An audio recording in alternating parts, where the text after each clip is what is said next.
तो पीछे हमने अभी तक देखा था चार्ज और मास के बीच में रिलेशनशिप देखा था कि चार्ज के अंदर मास कैसे इंक्रीज होता है, कैसे डिक्रीज होता है, चार्ज के इंक्रीज होने से मास इंक्रीज होता है या डिक्रीज होता है, इसके बारे में अब तक हमने डिस्कशन किया था। अभी हम आपको चार्ज और मास का कंपैरिजन करते हैं कि चार्ज और मास के कंपैरिजन से आपको बिल्कुल पिक्चर क्लियर हो जाएगी कि चार्ज क्या है और मास क्या है और क्या क्या मास के करैक्टरिस्टिक्स हैं और क्या चार्ज के करैक्टरिस्टिक्स। तो पहला करैक्टरिस्टिक्स है कि चार्ज होता है वो पॉजिटिव चार्ज भी हो सकता है और नेगेटिवली भी चार्ज हो सकता है, लेकिन मास में ऐसा नहीं होता। मास हमेशा पॉजिटिव होता है, मास कभी नेगेटिव नहीं होता, मास इज ऑलवेज पॉजिटिव। तो चार्ज नेगेटिव और पॉजिटिव दोनों हो सकता है, लेकिन मास हमेशा पॉजिटिव होता है। चार्ज हमेशा क्वांटाइज्ड फॉर्म में होता है, यानी कि मिनिमम एग्जिस्टेंस के अंदर independently 1.6 × 10⁻⁻19 coulomb charge minimum size में अवेलेबल है। मास का मिनिमम साइज अभी तक पता नहीं लगा, उस पर अभी तक रिसर्च चालू, यानी कि the quantization of the mass is still under research. अभी तक मास का मिनिमम पार्ट क्या हो सकता है अभी तक डिसाइड नहीं हुआ है। चार्ज की अगर बात करें तो charge does not depend on the speed.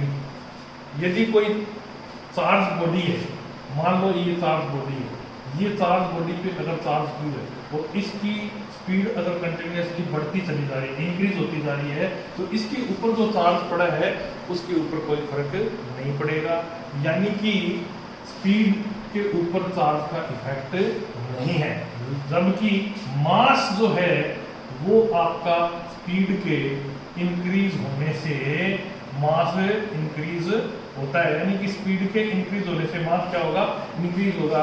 आपने अभी तक 11th क्लास में पढ़ा होगा आइंस्टीन का रिलेटिविटी थ्योरी के अंदर कि एक फॉर्मूला दिया हुआ है, उस फॉर्मूले में दिया हुआ है m = में m0 अपॉन में 1 माइनस में v² अपॉन में c²। ये जो m है ये मास इन मोशन है, मास इन मोशन। किसी भी ऑब्जेक्ट का मोशन के अंदर मास कितना है, और m0 है ये मास इन द रेस्ट पोजीशन है। किसी भी ऑब्जेक्ट का मास जो है रेस्ट पोजीशन में अपॉन में 1 अंडर रूट में 1 माइनस में v² अपॉन में c²। यहाँ पे v² है, this is the velocity of object, velocity of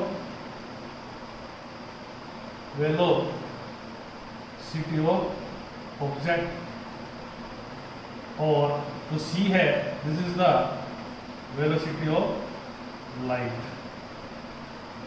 तो जो लाइट की वेलोसिटी होती है वो होती है 3 × 10⁻8 किलोमीटर पर सेकेंड। तो 8 लाख किलोमीटर पर सेकेंड है। This is very high with respect to this speed of the object. Object की स्पीड के कंपैरिजन में जो लाइट की जो स्पीड है वो बहुत ही ज़्यादा है। तो ये जो पूरा का पूरा जो आपका v² अपॉन में c² है, इसका वैल्यू बहुत ही कम आएगा, तो इसलिए it will be assumed as a 1। ये जो वैल्यू है ये बहुत कम होने की वजह से इसको पूरे को हम 1 ही मानेंगे, और इस तरीके से मास इन मोशन और mass at rest is about to equal. इस तरीके से बड़े जो भी ऑब्जेक्ट्स होते हैं उनके लिए मास इन मोशन और mass at the rest position about to equal माना जाता है। लेकिन जो स्मॉल पार्टिकल्स होते हैं जैसे कि इलेक्ट्रॉन, प्रोटॉन, जब ये मूवमेंट करते हैं तो वो बहुत ही हाई स्पीड से मूवमेंट करते हैं, और जैसे जैसे हाई स्पीड से मूवमेंट करते हैं तो ये जैसे जैसे v की वैल्यू बढ़ती चली जाती है, तो ये v² अपॉन में c² इसकी वैल्यू 1 के पास में होती चली जाएगी, और 1 के पास में होती चली जाएगी, और 1 के इक्वल कब हो जाएगी, जब v = में c हो जाएगा। जब कोई भी ऑब्जेक्ट है उसकी स्पीड लाइट की स्पीड के इक्वल हो जाएगी, तो ये क्या हो जाएगा 1 - 1 = में 0, तो m = हो जाएगा m0 अपॉन में 0, तो दैट विल बी इनफाइनाइट। यानी कि जब कोई भी ऑब्जेक्ट यदि लाइट की स्पीड से चलने लग जाएगा तो उसका मास क्या हो जाएगा, इनफाइनाइट, और कोई भी ऑब्जेक्ट लाइट की स्पीड से चल नहीं सकता।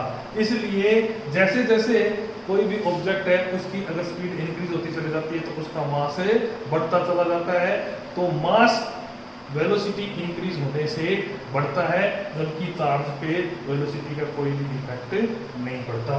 इसके आगे बात है कि मास जो चार्ज है उसके अंदर जो फोर्स लगता है वो दोनों तरीके का फोर्स लगता है, अट्रैक्टिव फोर्स भी लगता है और रिपल्सिव फोर्स भी लगता है। यदि दो चार्जेस हैं वो दोनों पॉजिटिवली चार्ज है तो उनके बीच में लगने वाला फोर्स रिपल्सिव फोर्स होगा, और दो चार्जेस हैं जिसमें से एक पॉजिटिव चार्ज है और एक नेगेटिव चार्ज है तो इनके बीच में लगने वाला फोर्स होगा वो क्या होगा, अट्रैक्टिव नेचर का होगा। जबकि मासेस के अंदर जो फोर्स लगते हैं वो ग्रेविटेशनल फोर्स लगता है। Suppose this is the first object and this is the second object, this is having the mass m1 and this is having the mass m2। अब इन दोनों के बीच में जो फोर्स लगता है that is F g m1 m2 upon में r2 where r is the distance between their centers।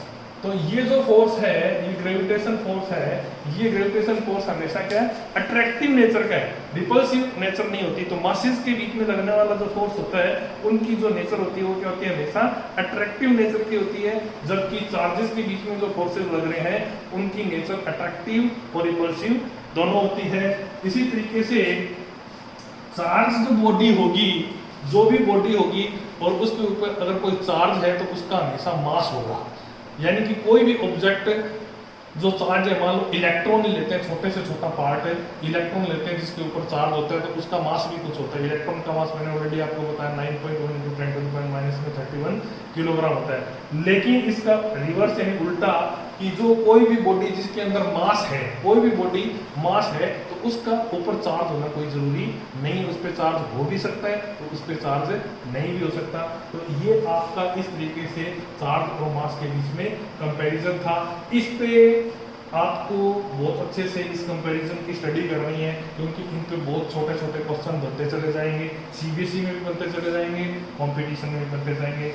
Einstein का जो ये आपको मैंने फॉर्मूला लिखा है theory of relativity of Einstein, इसको हम रिलेटिविटी के पोर्शन में बहुत ही डिटेल से पढ़ेंगे और इसके बारे में कुछ इंटरेस्टिंग बातें हैं वो आपको भी बताता हूँ कि इस फॉर्मूले से हम गॉड को कैसे जान सकते हैं। इस फॉर्मूले से हम गॉड को कैसे जान सकते हैं, यानी कि knowing the God through the physics, अभी हम डिस्कस करते हैं इस बारे में। ओके।